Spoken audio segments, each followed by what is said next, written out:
बच्चों, आज हम लोग कक्षा 11 के भौतिक विज्ञान विषय के अंतर्गत त्रुटि विश्लेषण इस अध्याय का अध्ययन करेंगे।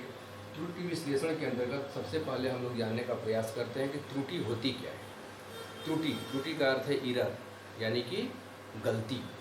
जैसे जब भी हमको किसी भौतिक राशि का मान हमको मापने को कहा जाता है, तो जब भौतिक राशि का हम मान किसी यंत्र द्वारा मापते हैं तो हमें उस यंत्र द्वारा मापने में कुछ अनिश्चितता रहती है। इसी अनिश्चितता को हम कहते हैं त्रुटि या गलती।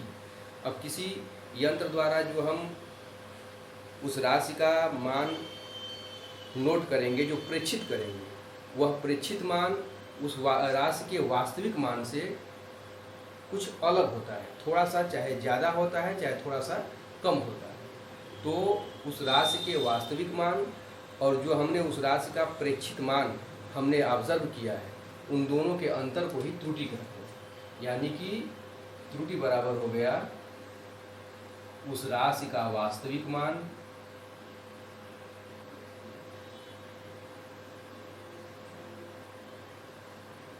डिफरेंस प्रेक्षित मान, जो हमने किसी यंत्र द्वारा उसको नोट किया। इन दोनों मानों के अंतर को ही त्रुटि कहते हैं। अब त्रुटि को हमेशा हम लोग प्रतिशत में व्यक्त करते हैं कि प्रतिशत त्रुटि। तो यह प्रतिशत त्रुटि क्या होती है? यदि कोई भौतिक राशि स्मॉल ए हो, यदि कोई भौतिक राशि स्मॉल ए हो, इस स्मॉल ए का मापन में अगर डेल्टा स्मॉल ए की त्रुटि हो रही हो, तो इस भौतिक राशि ए के मापन में प्रतिशत त्रुटि का सूत्र होता है डेल्टा ए अपान ए गुणे 100। यह डेल्टा ए और ए क्या है? यहाँ पर डेल्टा ए जो है अल्पतमांक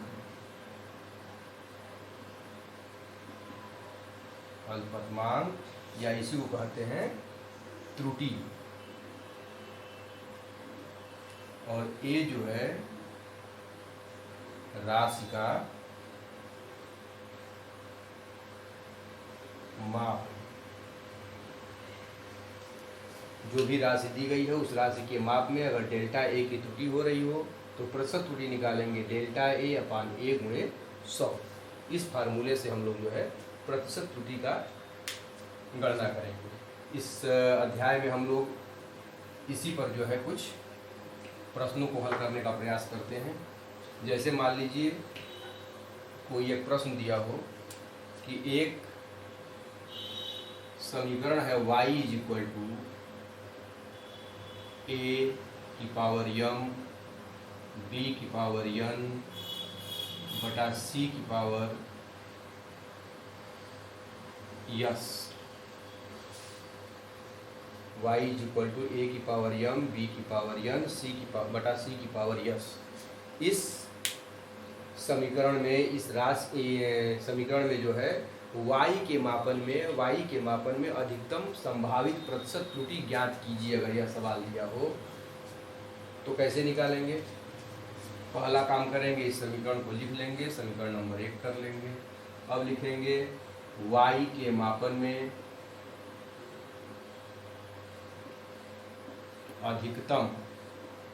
अधिकतम त्रुटि निकालते हैं हमेशा, अधिकतम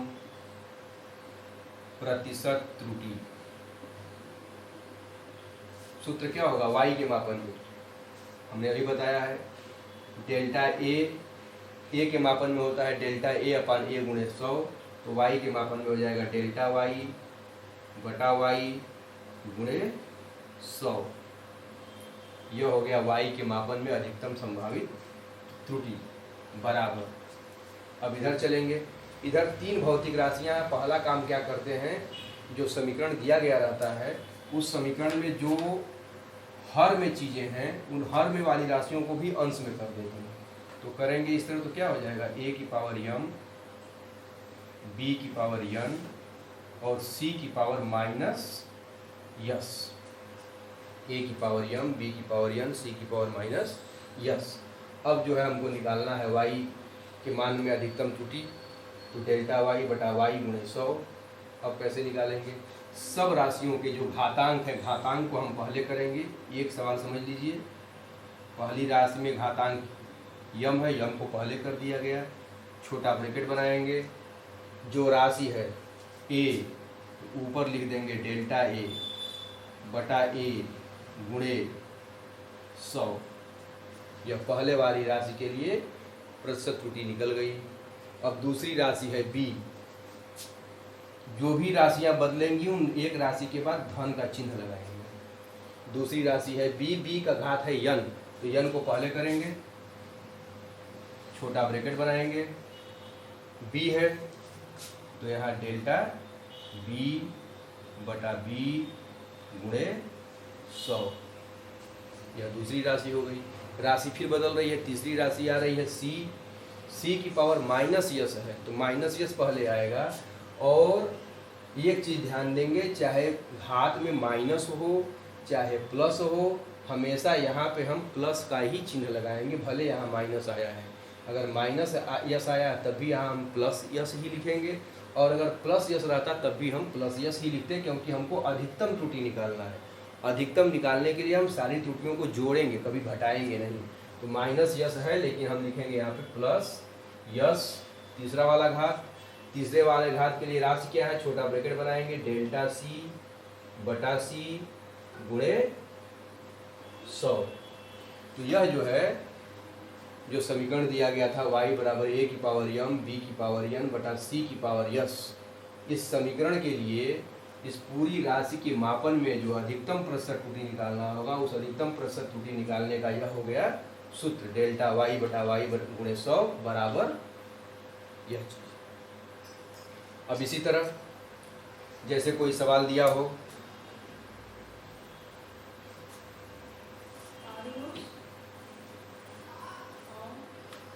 कोई सवाल दिया है, capital A is equal to a की पावर 3 b की पावर 4 बटा c अंडर रूट d। इस तरह का चीज लिखा हुआ है कि a is equal to a cube b की पावर 4 बटा c into under root d। इस पूरे के लिए कैपिटल A के मापन में अधिकतम प्रतिशत त्रुटि की गणना कीजिए। तो अधिकतम प्रतिशत त्रुटि की गणना करना है, तो सबसे पहला काम हम लोग क्या करेंगे, जो समीकरण दिया हुआ उस समीकरण को लिखेंगे। समीकरण को लिखने के बाद जो इसका अंश है उसको तो ऊपर छोड़ देंगे, जो हर है इसको भी हम अंश में ले जाएंगे। तो इसको ले जाइए हर में, आपको अंश में, तो a की क्यूब b की पावर 4 c की पावर नीचे 1 है, ऊपर जाएगा -1 हो जाएगा। यह d अंडर रूट का मतलब है 1/2 पावर, तो ऊपर जाएगा d की पावर -1/2। इसको कर देंगे समीकरण नंबर a। अब हमको a के मापन में अधिकतम त्रुटि निकालना है, तो इसको लिखेंगे a के मापन में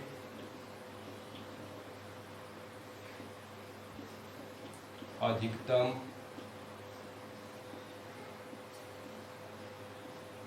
प्रतिशत त्रुटि क्या हो जाएगा, डेल्टा a बटा a गुणे 100, यह फार्मूला बनेगा, बराबर 4 राशियां हैं a b c और d। जैसा पहला किया गया, घात a की घात है 3, तो 3 पहले करेंगे, ब्रैकेट बनाएंगे।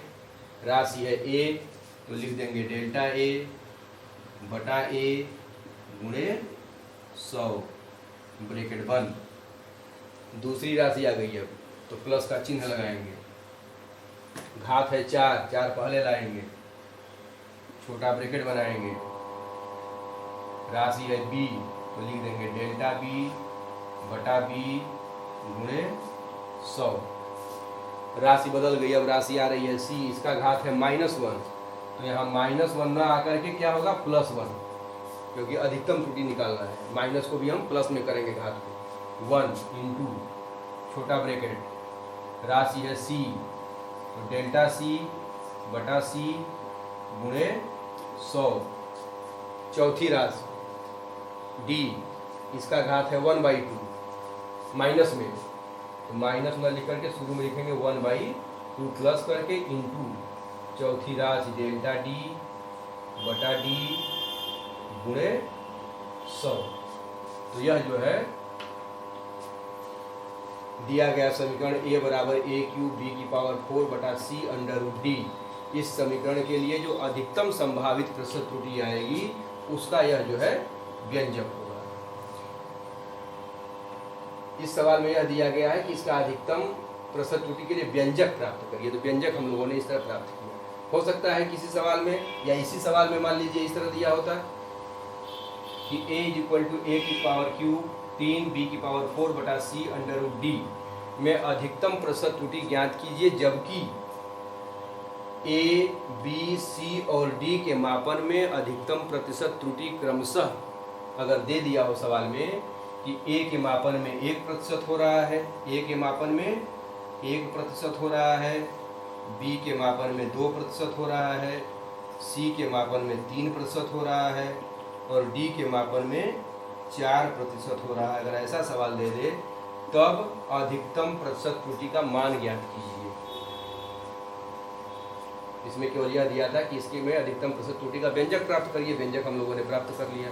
लेकिन अगर इसी में कह दे कि इन चारों भौतिक राशियों के मापन में क्रमशः 1%, 2%, 3% और 4% की त्रुटि हो रही हो, तब इसका पूरी की वैल्यू क्या होगी, तब कैसे निकालेंगे?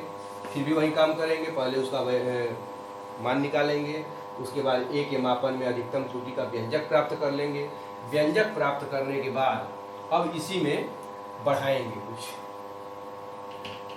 अब कैसे बढ़ाएंगे?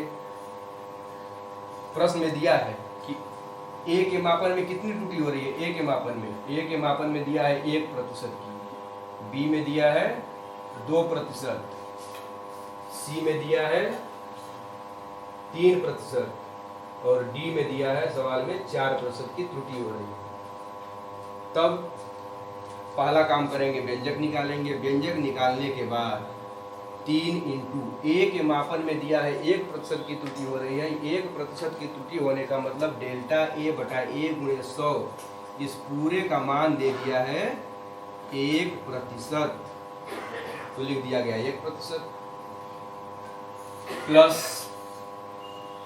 4 इंटू माने गुणा का चिन्ह, डेल्टा b बटा b गुणे 100, b के मापन में 2% की त्रुटि दिया है, तो यानी कि डेल्टा b बटा b गुणे 100 का मान 2% हो गया, प्लस 1 गुणे डेल्टा c बटा c गुणे 100 का मान 3%। c के मान में प्रतिशत त्रुटि जितना दिया है वह पूरे इस ब्रैकेट के अंदर की राशि का मान दिया है, 3% प्लस 1/2 गुणे डी के मान में 4% की त्रुटि दिया है, यानी डेल्टा डी बटा डी गुणे 100 का मान हो गया 4%। सबको हल कर लिया जाए, यह हो गया 3%, यह हो गया 4 गुना 8%, यह हो गया 3% और यह हो गया 2 से 2 कट जाएगा 4, ये 2 बार में 2%। जोड़ लेंगे कुल 16% आ जाएगा, 8, 9, 10, 6, 16%। यानी कि इस प्रकार a के मापन में अगर सवाल में यह दिया हो सभी राशियों के लिए किसके लिए कितना प्रतिशत की त्रुटि हो रही है, तब हम लोग निकालेंगे तो इसका आंसर आ जाएगा कि a के मापन में 16% की त्रुटि हो रही है। इसी प्रकार अन्य भी सवाल हम लोग हल कर सकते हैं। किसी भी भौतिक राशि के मापन में उसका व्यंजक दिया रहेगा, व्यंजक में सब चीज़ें दिया रहेगा, तो हम लोग उसका जो है त्रुटि निकाल देंगे। जैसे अगर दिया हो कि किसी गोले के त्रिज्या के मापन में, किसी गोले के त्रिज्या के मापन में 2% की त्रुटि हो रही है, किसी गोले के त्रिज्या के मापन में 2% की त्रुटि हो रही है, तो गोले के आयतन के मापन में कितने प्रतिशत की त्रुटि होगी?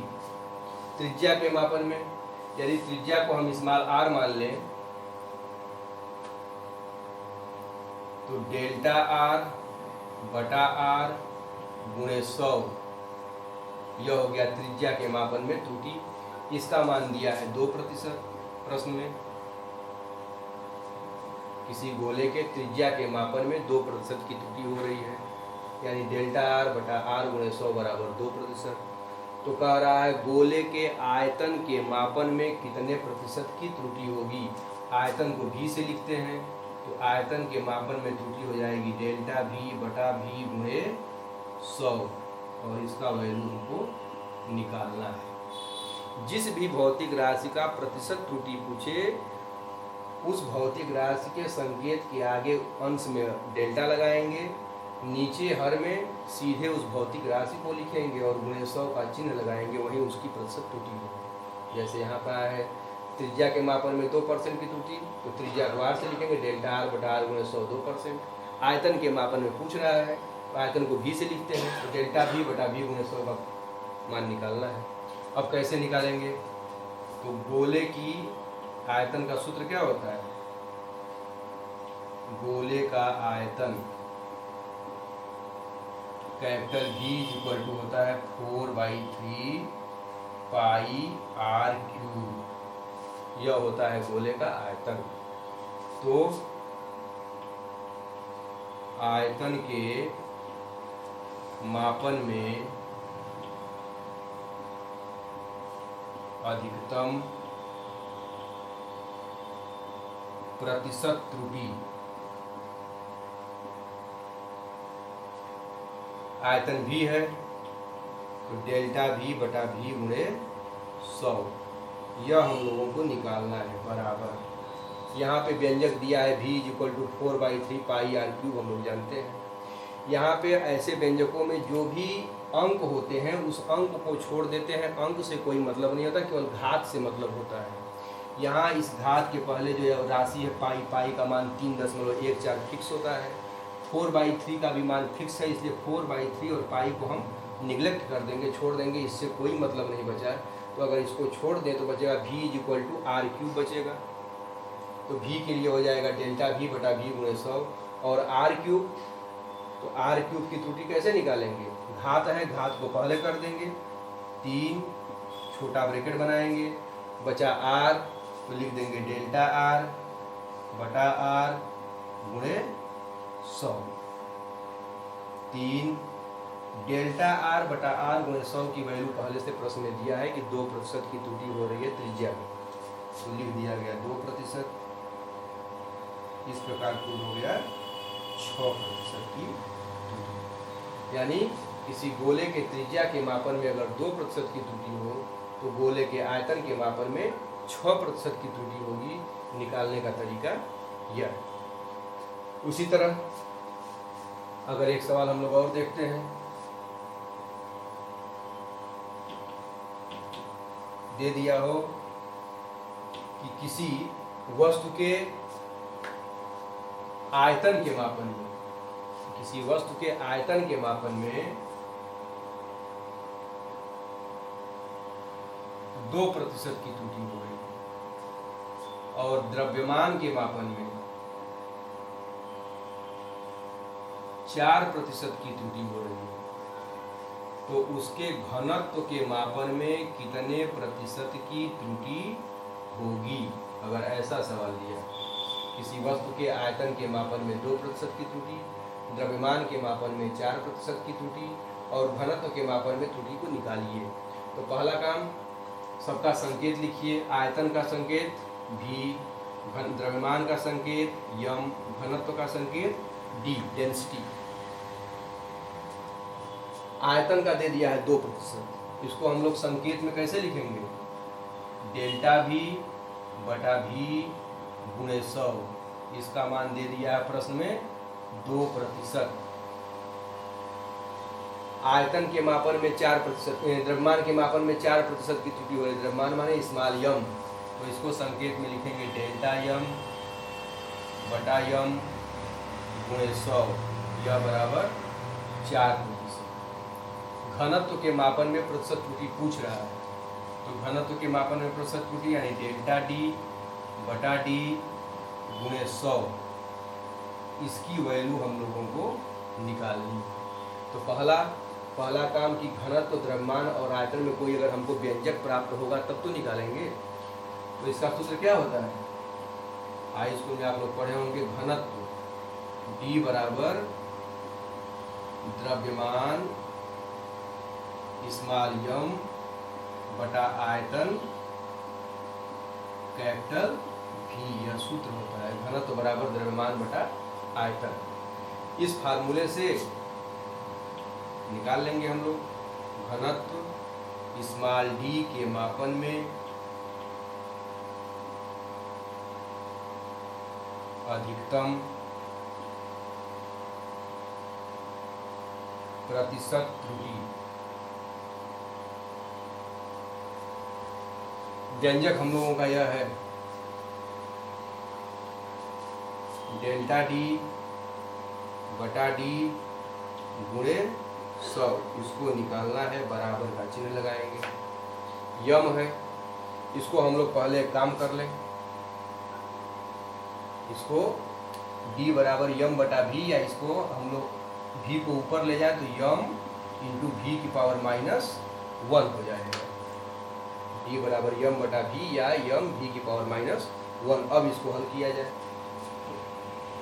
यम के लिए डेल्टा यम बटा यम गुणे 100, राशि बदल गई, प्लस का चिन्ह लगाएंगे। भले -1 है लेकिन घातांक आएगा तो +1 होगा।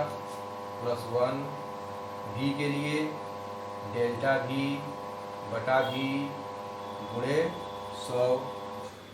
डेल्टा यम बटा यम गुणे 100 का मान दिया है 4%, तो इसको लिख दिया गया 4% प्लस 1 गुणे डेल्टा V बटा V गुणे 100, इसका मान दिया है 2%, लिख दिया गया 2%। 4% धन 2%, ये हो गया 6%। यानी कि किसी वस्तु के आयतन में अगर 2% और द्रव्यमान में अगर 4% की अधिकतम त्रुटि हो रही हो मापने में, तो उसके घनत्व के मापने में 6% की त्रुटि होगी, जिसको निकालने का पूरा तरीका हम लोगों ने यहाँ पे सीखा। इसी प्रकार इस अध्याय में और भी बहुत से आंकिक प्रश्न हैं जिसको हम लोग धीरे धीरे हल करेंगे।